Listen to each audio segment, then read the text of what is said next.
bienvenida, Cecilia, al programa. Bueno, muchas gracias. Contanos un poquito cuáles son las principales causas de hipoacusia o de acusia, ¿no? en la población en general en nuestro país. En primer lugar, para un poquito hablar en general, hay dos causas grandes de hipoacusias, que son las que nosotros llamamos las hipoacusias neurosensoriales, y son todas aquellas alteraciones que se producen a nivel del oído interno o del nervio auditivo. Y otro grupo grande, que es el de las hipoacusias de transmisión, que son aquellas que están más vinculadas al oído medio.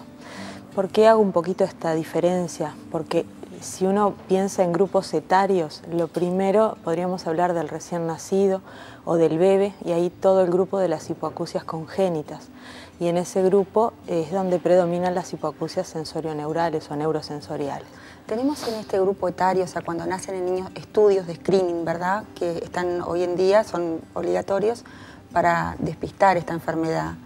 ¿De qué se trata? ¿Cómo se realiza? Sí, tenemos la suerte en realidad en este momento, porque hace pocos años que contamos con una ley que hace obligatorio este estudio, y que es el que se llama emisiones otoacústicas u otoemisiones acústicas, y que debe ser realizado en forma obligatoria a todos los recién nacidos en las primeras 48 horas de vida. Esto quiere decir que se facilita muchísimo porque se hace durante las primeras horas del nacimiento del niño, mientras todavía está ingresado en un centro asistencial. Es un estudio que se hace en forma muy simple en los brazos de la madre, y no tiene ninguna contraindicación. Por eso es una ventaja contar con este estudio ya de entrada, porque despista un gran grupo de patologías auditivas que son las hipoacusias congénitas. Claro, y también poder actuar ya sabiendo que el niño va a tener esa patología, ¿no? Sí. Y en niños un poco mayores ya, ¿cuáles son las causas, las principales causas? Una cosita que yo quería aclarar con respecto a esto es que el hecho de tener un estudio normal no da la certeza 100% de que este niño no vaya a tener más adelante algún tipo de problema auditivo, porque a veces en los primeros meses puede haber alguna aparición de alguna hipoacusia que va apareciendo no desde el momento del nacimiento, sino un poquito más adelante. Después sí, cuando uno ya llega a los niños, ya en la primera infancia, ahí empieza todo el otro tema de las hipoacusias, de lo de transmisión que decíamos hoy, más vinculado a la parte infecciosa. Son aquellos niños que a partir de los 2 años, más o menos un poquito antes, empiezan con las otitis medias que en algunos casos se hacen a repetición, y que bueno, si uno, lo ideal es verlo el otorrino en el consultorio para poder buscar a tiempo qué causas son las que están facilitando la reiteración de estos cuadros infecciosos, y por supuesto para prevenirlos poder actuar en consecuencia. Claro, eso tampoco es para evitar alarmar un poco a las madres también, ¿no? Sí. ¿En cuáles serían los casos? Porque la otitis media es algo muy frecuente en nuestra sociedad. Entonces, ¿en qué casos conviene que el niño, además del pediatra, consulte al especialista, al otorrinolaringólogo? En realidad, para nosotros el hecho de que una otitis media se dé en el curso de una infección respiratoria alta no es para nosotros nada alarmante, es como que lo tomamos un poco parte de la evolución del mismo cuadro. El tema creo que pasa un poco cuando esas otitis se empiezan a reiterar y uno ya se ve en la necesidad de buscar alguna causa favorecedora. ¿Y qué encontramos habitualmente? Bueno, todas las causas alérgicas que provocan una inflamación a nivel de la rinofaringe, o sea, en el sector posterior de la nariz, que es por donde hay una comunicación entre el oído y la nariz, que es la trompa de Eustaquio, y que con los cuadros inflamatorios no funciona correctamente y en consecuencia el oído sufre. Y otra causa muy común en los niños son las vegetaciones adenoideas. En realidad las vegetaciones es una amígdala más que tenemos, que está en el sector posterior de la nariz y que ocluye en su crecimiento esta comunicación que hay del oído con la nariz. Claro. No permite la correcta ventilación del oído, y a posteriori aparecen las infecciones. Claro, favorece las infecciones también. Exacto. Y bueno, ya yendo un poquito más, ¿no? Cuando ya son adolescentes, que ahí tenemos un gran tema también con la música alta, sí. ¿Qué realidad tiene eso con la alteración del aparato auditivo? En realidad todos los ruidos generan un daño en el oído, y es lo que nosotros le llamamos el trauma acústico. Lo que pasa con los jóvenes es que, bueno, están en una época en la cual disfrutan mucho de la música alta y un poco están desatentos a lo que uno les puede decir, pero con el paso del tiempo esto genera un daño a nivel del oído interno y sí, va llevando a una pérdida de la audición. El trauma acústico uno lo ve en los adolescentes como que el inicio del trauma acústico en la adolescencia, pero también hay un gran grupo importante de personas ya adultos, tal vez adultos, que trabajan expuestos a ruidos y en lugares con mucha polución ambiental y sonora, ¿no? Y en estos casos es que uno también debería actuar como previniendo este daño, sugiriéndole al paciente que exija. En el ambiente laboral. Eso se ve mucho en los aeropuertos, por ejemplo, que vemos, ¿no? Pero no en todos lados, en las fábricas quizás, en lugares donde a veces hay mucha maquinaria siendo utilizada y bueno, eso también puede alterar la audición. Sí, y acá hay un poco que concientizar también al paciente porque a veces hay quienes dicen no, me molesta usar la protección auricular, entonces la dejan. Y al principio uno no ve la afectación, digamos, del trauma, pero con el paso del tiempo sí. Se va notando. Hay dos tipos de trauma acústico, el agudo y el grave. El agudo es el que uno va a una fiesta, algo y sale como aturdido y eso se mejora con el tiempo, con las horas. Pero el crónico, que es ese desgaste permanente, la exposición permanente a los ruidos, que va generando lentamente el daño y después no hay mucha solución. Irreversible. Y después hablando ya en el grupo etario, en la vejez, ¿no? Que sabemos que muchas veces es como tomado muy natural que la persona ya anciana tenga menos audición. ¿Esto por qué se va produciendo? Bueno, el oído, como todos los órganos del cuerpo, va generando un desgaste con el paso del tiempo. Uno ya a edades tempranas tal vez lo puede encontrar, ya 45 años ya empieza a aparecer el desgaste propio del oído. Lo que pasa es que es una pérdida que en realidad es lentamente progresiva, entonces el paciente se va como acostumbrando a ir escuchando menos y lo hace realmente consciente cuando hay una pérdida un poco más importante. Nosotros siempre resaltamos algunas cosas y es un poco lo que la familia debe colaborar en cuando uno se enfrenta a un paciente con este tipo de problemas y es la manera de articular la palabra, hablarle siempre de frente, en forma clara, articular bien y bueno, por supuesto que tener paciencia. Claro. Es muy importante, ¿no? Para que no se alienen, porque a veces ves que están como en otro ambiente y para ellos es muy importante mantener la sociabilidad. Sí, son pacientes que tienden a aislarse, justamente dejan de concurrir a reuniones, se empiezan a aislar y bueno, lleva a que el paciente pierda un estímulo importante que es la sociabilización. Claro. ¿Y qué se puede hacer para prevenir esto o para hacerlo, bueno, que evolucione de forma más lenta?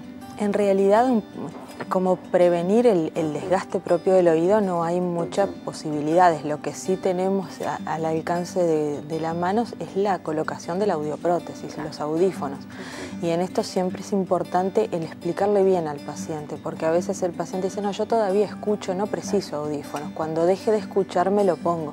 Y en realidad a veces cuando vienen ya la pérdida es tan importante que el audífono no da los resultados que uno quisiera. Y bueno, son personas que terminan con el audífono comprado y en el cajón de la mesa de luz. Sí. Bueno, muy bien. Te agradecemos mucho tu presencia hoy acá. Ha sido muy importante el aporte en este tema. Y bueno, entonces, bienvenida a Vivir en Salud. Muchas gracias por la invitación. Y nosotros continuamos con más Vivir en Salud luego de la pausa.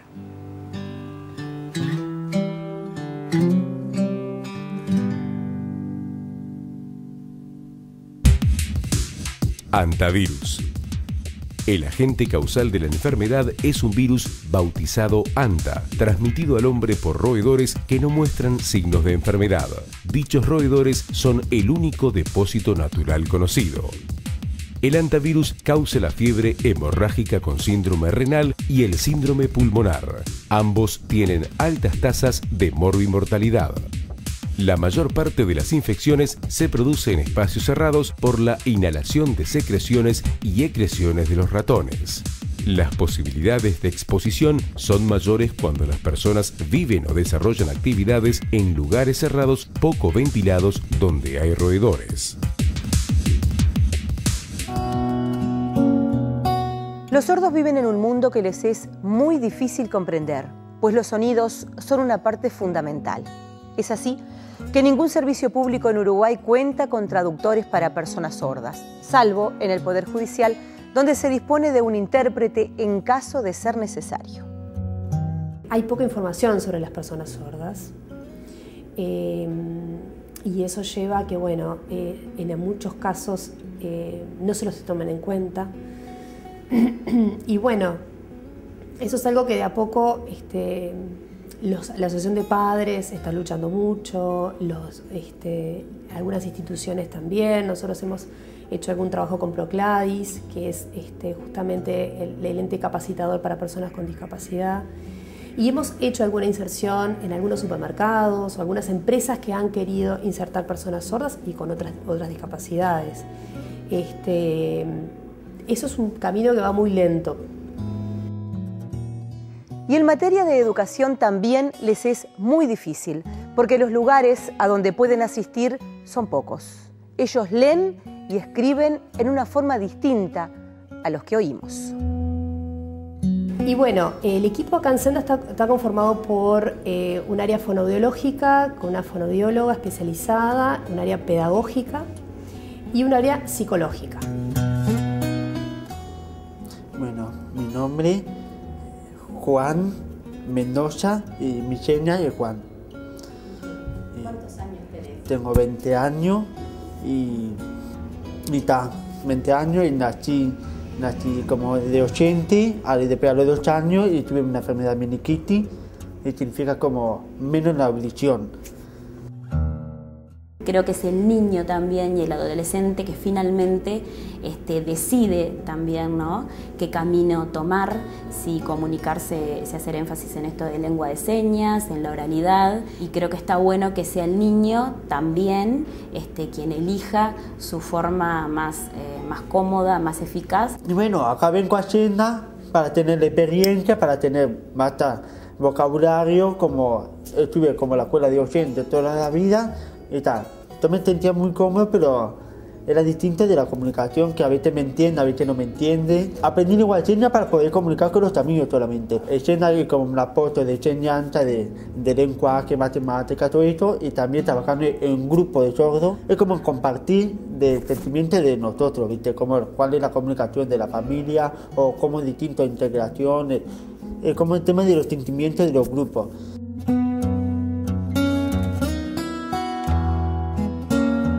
Los chicos en general, niños y ya más grandes adolescentes, vienen entre 2 y 3 veces por semana. Trabajan las 3 áreas, la gran mayoría, ¿no?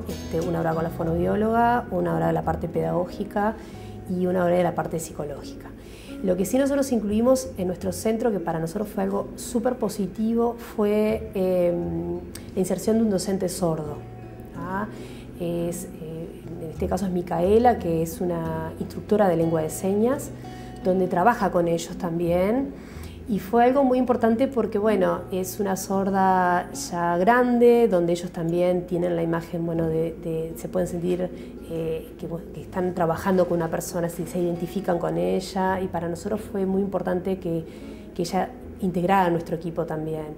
Los ayuda a estudiar, los ayuda a incrementar su lenguaje de señas para poder comprender más y captar conceptos más abstractos en el liceo. Por ejemplo, los que están en el liceo necesitan y se apoyan más al lenguaje de señas.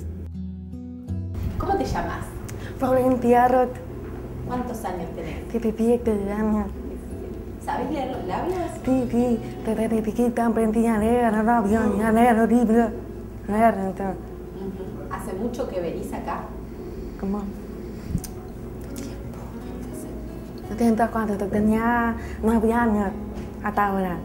Y cuando tenía 6 años y fui al colegio privado de los sordos. Y de aquí aprendí a hablar y a leer y esto. ¿Y ahora vas al liceo? Sí, en el liceo Guiaba. ¿En qué año estás? 4 años. ¿Cuarto año? ¿Te gusta? Sí, me encanta. Sí.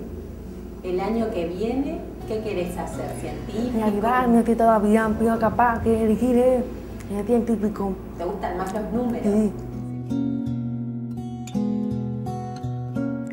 Gran parte de la sociedad se hace una idea equivocada cuando habla de sordera, pues más allá de saberlo, pocas veces se detiene a pensar y razonar sobre los diferentes grados de sordera, los que lógicamente repercuten de maneras distintas en el lenguaje y en la comunicación. Por eso es que no todos pueden usar prótesis auditivas, hablar o estar apto para realizarse el implante coclear. ¿Cómo te llamas? Rodrigo. Sí.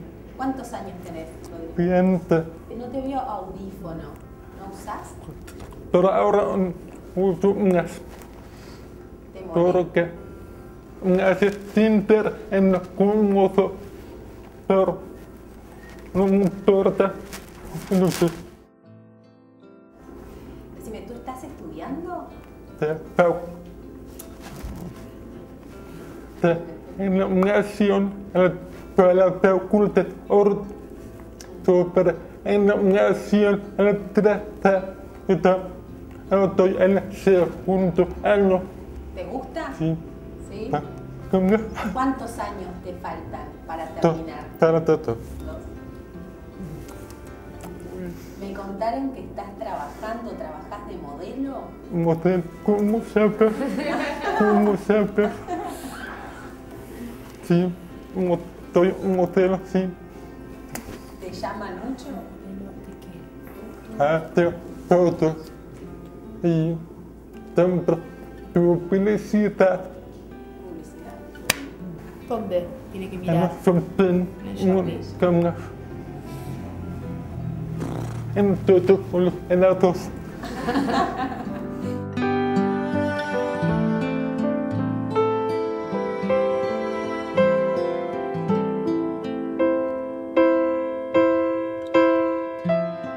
Y con el programa de hoy hemos compartido 6 meses de información sobre salud, cumplido un ciclo, donde con el aporte de profesionales hablamos de diferentes enfermedades y afecciones, incidencia, prevención, siempre con el objetivo de aportar para aprender a vivir en salud.